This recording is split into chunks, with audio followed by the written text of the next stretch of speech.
He went through war, crossed borders under false names, and worked side by side with the top ranks of intelligence. He was seen as a flawless officer, but at the same time, he was handing over hundreds of names, operation plans, and safe house locations to foreign services. He dismantled spy networks across Europe with calm precision, fully aware of what would happen to the people he exposed. He believed he was doing the right thing, even when those he betrayed vanished without a trace. His double life lasted more than a decade. He deceived everyone, his colleagues, superiors, even his own family.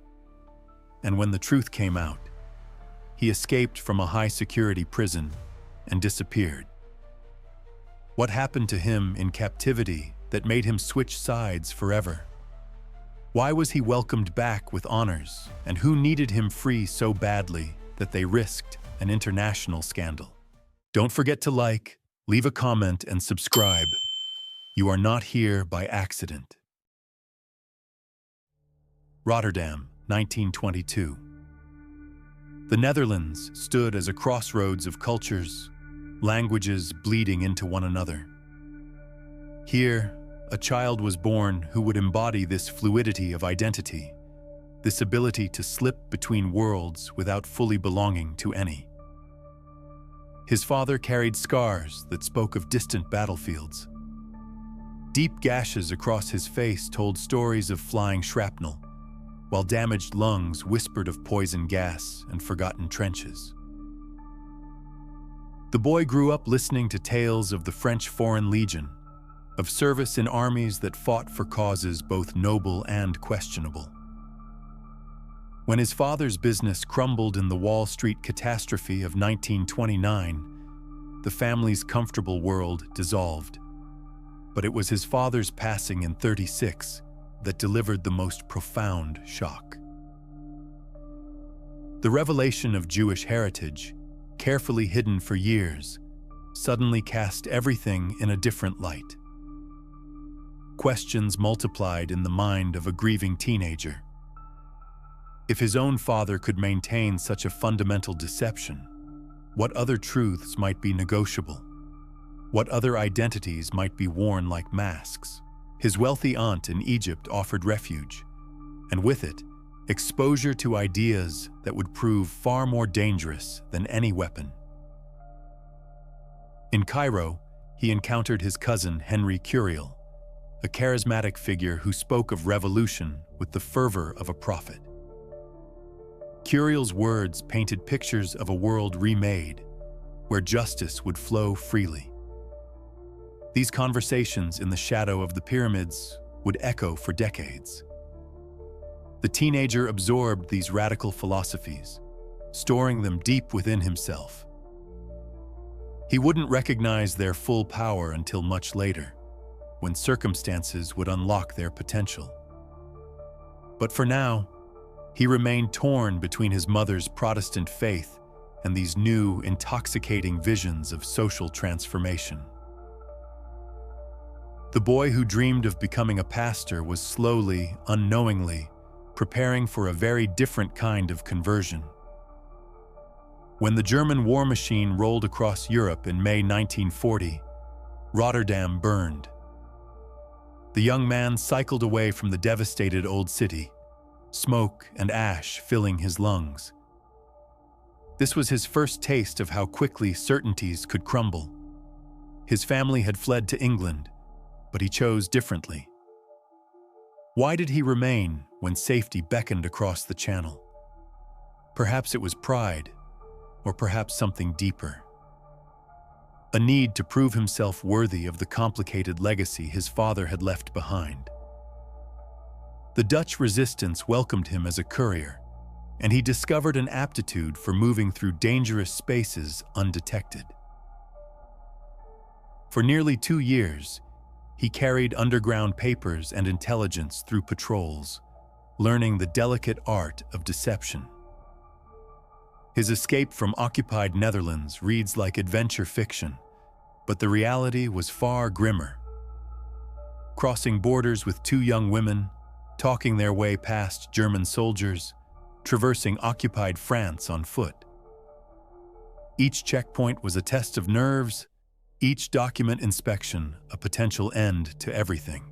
The journey through Spain brought 3 months of internment, a preview of captivity that would later shape his destiny. During those long weeks of uncertainty, he had time to contemplate the arbitrary nature of freedom and imprisonment. Individual lives become pawns in larger games. London finally welcomed him in January 43, but even then, he faced interrogation and suspicion.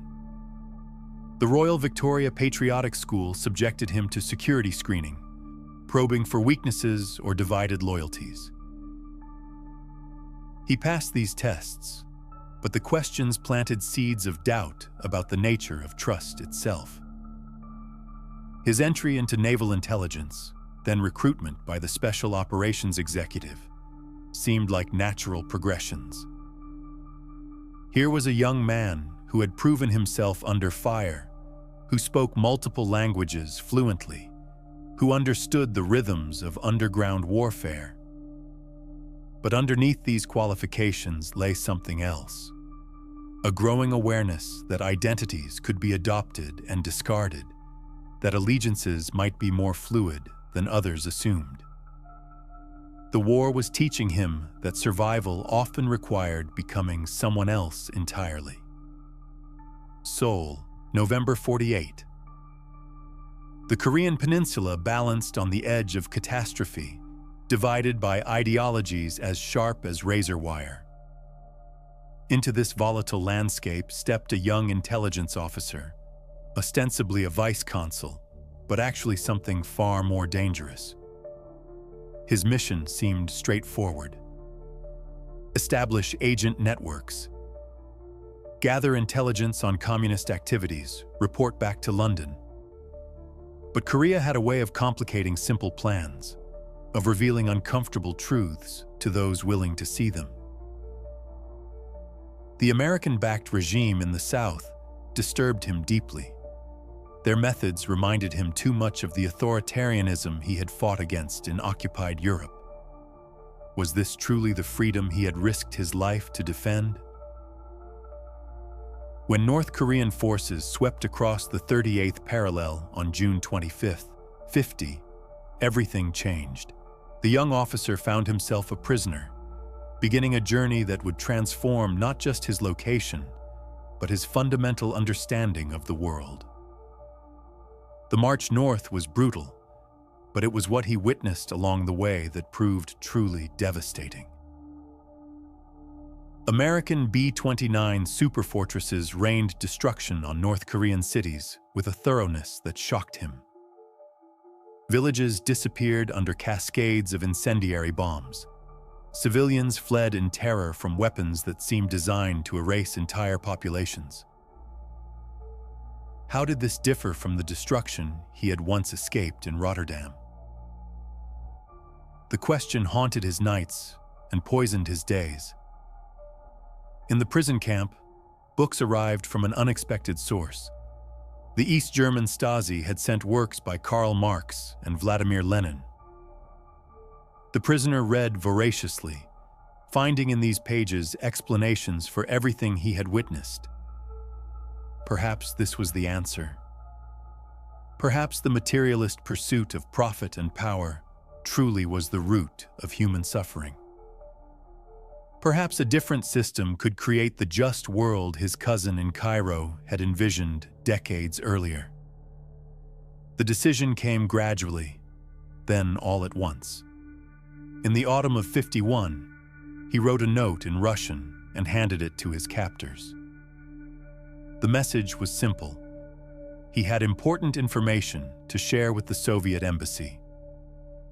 A young KGB officer named Nikolai Lowenko arrived at the camp with a mission of his own. The Soviets were recruiting Western prisoners, testing their resolve and their value. The officer from London proved his worth by writing down everything he knew about British intelligence structures. When the KGB compared his information with data they had already obtained from Kim Philby, it matched perfectly. The recruitment was complete. A new kind of war was about to begin. London, April '53. The returning prisoner of war received a hero's welcome, but beneath the surface celebrations, something far more sinister was taking root. The man who walked off the transport plane was not the same one who had been captured 3 years earlier. MI-6 welcomed him back with promotions and prestigious assignments. His ordeal in North Korea had only enhanced his reputation as a dedicated servant of the crown. Who would suspect that this decorated officer was already planning their destruction? He married Gillian Allen, a secretary from the service, but the union was shadowed by secrets she could never imagine. Their 3 sons would grow up never knowing that their father was living 2 entirely different lives simultaneously. The meetings with his KGB handler Sergei Kondrashev began within months of his return. These encounters required careful choreography, timing that would avoid suspicion while maximizing intelligence transfer. The handler was young and talented, his photograph not yet in MI5's files of known Soviet operatives. The spy earned a nickname among those who would later investigate his crimes: the lunchtime operative. While his colleagues enjoyed their midday meals, he remained behind, photographing classified documents with a miniature camera. 200 exposures per month, a steady stream of British secrets flowing to Moscow. His methods were devastatingly simple. He never stole documents or accessed files beyond his clearance level. Instead, he systematically photographed materials he encountered through legitimate work, creating an undetectable pattern of betrayal. The intelligence he provided was beyond price. Details of Western espionage methods, complete organizational charts of British intelligence, the locations of safe houses worldwide. Each revelation forced Moscow to recalculate their understanding of Western capabilities. The KGB gained unprecedented insight into how their opponents thought, planned, and operated. This knowledge allowed them to stay several steps ahead in the deadly game of international espionage. Undercover agents who had spent years building their legends suddenly found themselves exposed. Operations that had taken months to plan crumbled before they could begin. The very foundation of Western intelligence work in Eastern Europe started to erode. Yet through it all, he maintained his cover flawlessly. His colleagues saw only a dedicated officer, perhaps a bit reserved, but entirely committed to the cause. Berlin, April '55. The former capital of the Reich had become the epicenter of a new kind of warfare, where shadows held more power than armies and information was the most valuable currency.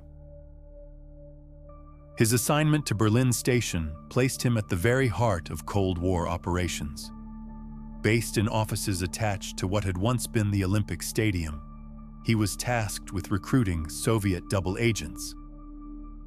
The irony was exquisite. The KGB's most valuable asset was officially hunting for traitors within their ranks. It was here that he encountered Operation Gold, perhaps the most ambitious intelligence venture of the era. The British and Americans planned to construct a tunnel beneath the divided city, tapping directly into Soviet communication lines. The engineering challenges were staggering. 1,500 feet of underground construction, longer than the Empire State Building is tall.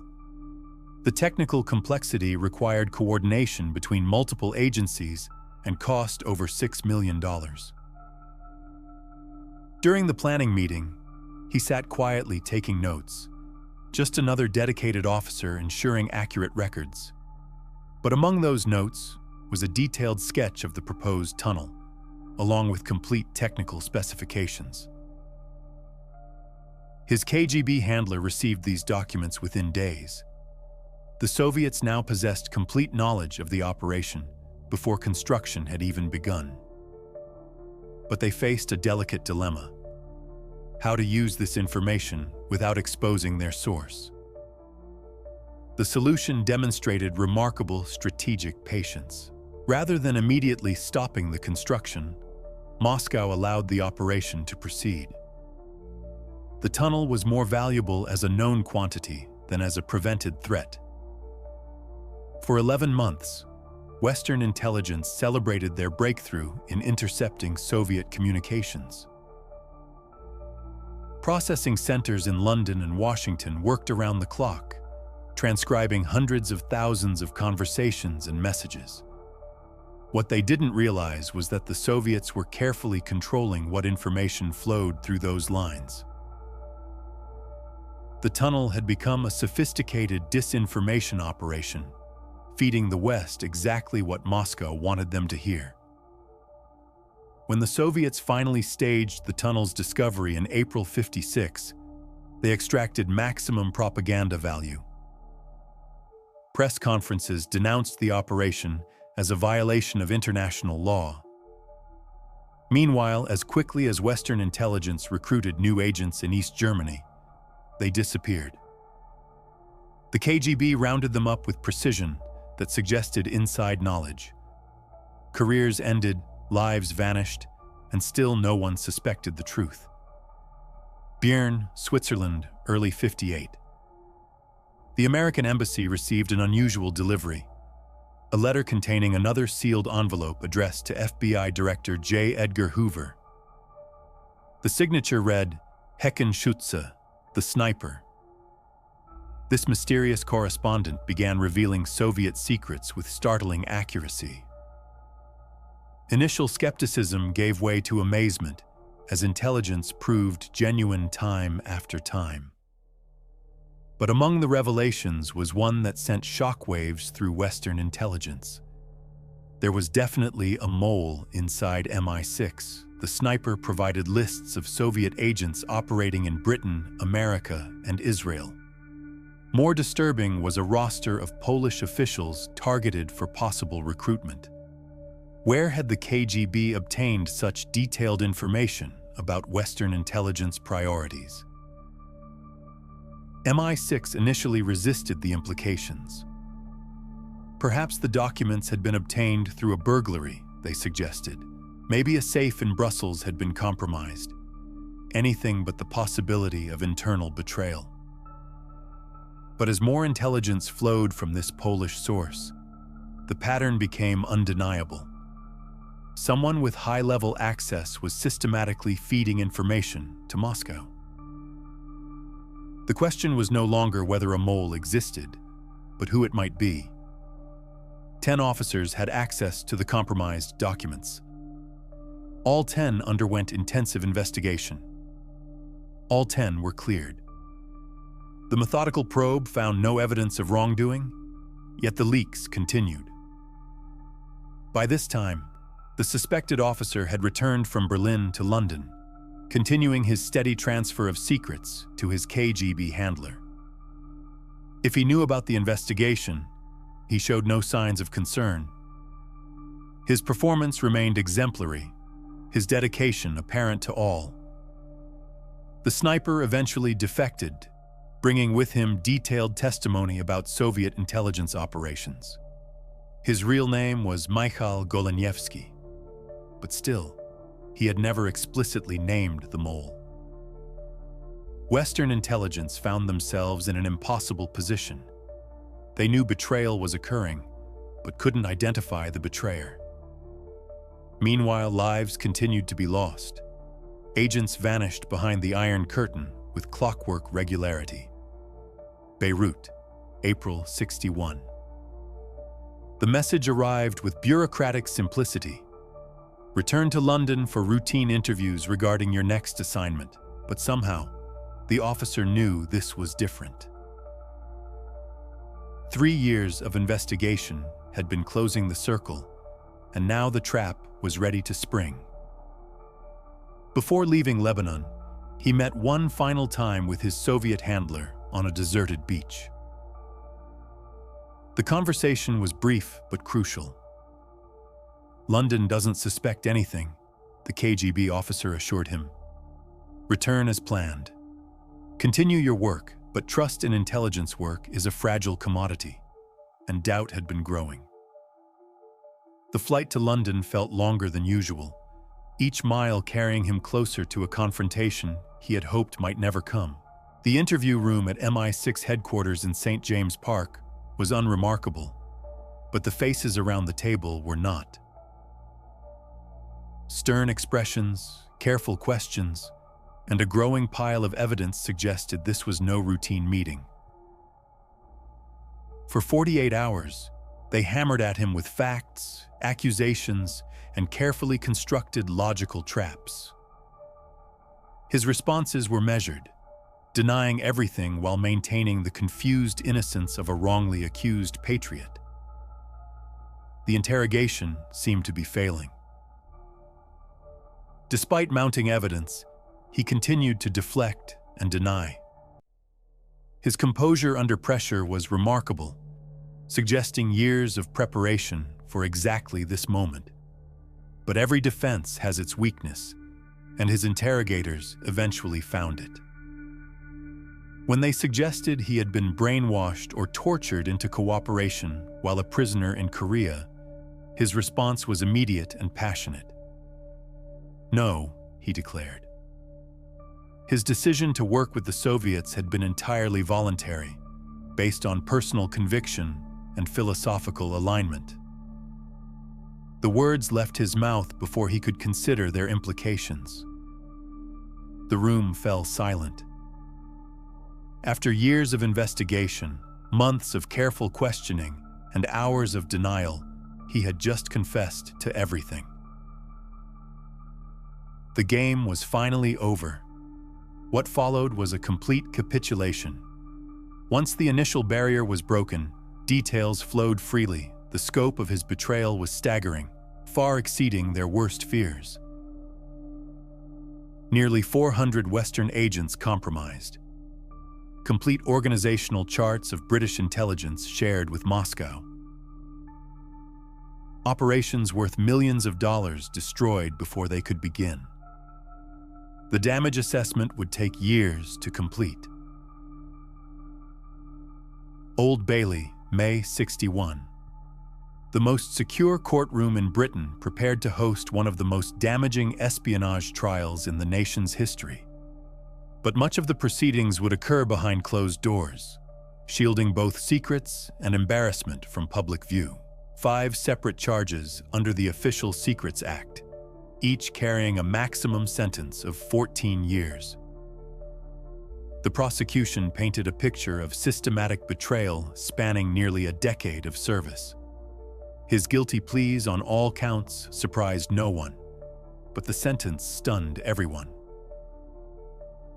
42 years imprisonment, one of the longest non-life terms ever imposed by a British court. The message was clear. Betrayal on this scale demanded punishment that matched its severity. Prime Minister Harold Macmillan attempted to minimize the damage in parliamentary statements. The harm was significant, but not irreparable, he claimed. The government was managing the crisis effectively. But classified assessments told a different story. At least 40 of the compromised agents had met violent ends at the hands of Soviet security services. Entire networks had been rolled up. Operations worth decades of planning destroyed in months. The CIA was blunt in their evaluation. This represented the most damaging intelligence breach in the history of Allied cooperation. Trust between agencies would take years to rebuild. His wife learned of the betrayal through newspaper headlines, her world collapsing as she realized the extent of deception in their marriage. She continued visiting him in prison initially, but the strain proved unbearable. Intelligence professionals faced a deeper crisis of confidence.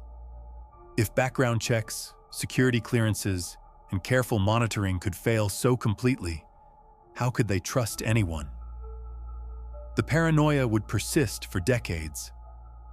Prison gates closed behind the convicted spy, but his story was far from over. Wormwood Scrubs, October 66. Victorian architecture designed to crush spirits and contain bodies, but within these walls, an extraordinary conspiracy was taking shape. Among the prisoners was an unlikely collection of revolutionaries and peace activists. Sean Bourke, serving time for a bomb attack on a police officer, Pat Pottle and Michael Randall, anti-nuclear campaigners imprisoned for their protests.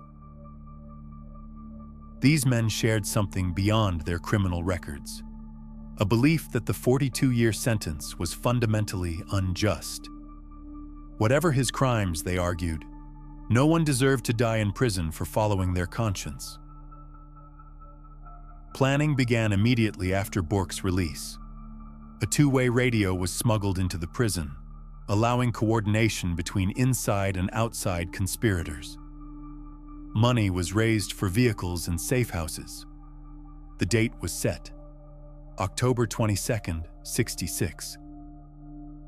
While other prisoners watched a movie, he would slip away through a broken window and scale the prison wall using a rope ladder thrown from outside. The escape itself was almost absurdly simple. On a rainy evening, shielded by blankets and darkness, he squeezed through iron bars that had been deliberately loosened. The roof tiles were slippery and treacherous, but desperation provided sure footing. The rope ladder appeared exactly as planned, though it looked impossibly fragile against the 20-foot wall. Years later, he would recall that seeing it eliminated any remaining doubt. Nothing could stop him now. The drop fractured his wrist and left him momentarily unconscious, but Bourke bundled him into the waiting car before anyone noticed. Their getaway was hampered by a minor collision, but witnesses were too startled to react quickly. Within minutes, he was hidden in a London safe house while one of the largest manhunts in British history began. Airports were watched, embassies surrounded, and false leads pursued across continents. Various escape routes were considered: disguises, smuggling him over the Soviet embassy wall, even hiding in a musical instrument case. Each plan had fatal flaws. The final solution was elegant in its simplicity. On December 17, 66, Michael Randall and his family began a holiday trip to continental Europe. Hidden in a secret compartment of their camper van was Britain's most wanted fugitive. The Channel crossing was the most dangerous moment. Discovery would mean imprisonment for the entire family, but their vehicle was waved aboard the ferry without inspection. Once in Belgium, they drove continuously toward the East German border. At a wooded checkpoint near Berlin, he emerged from his hiding place and walked toward the border guards. His claim to be an Englishman confused them initially, but contact with the KGB quickly resolved any questions. Within hours, he was aboard a plane to Moscow, leaving behind a prison system embarrassed and a government humiliated. After serving only 5 years of his 42-year sentence, he was free. Moscow, December 66.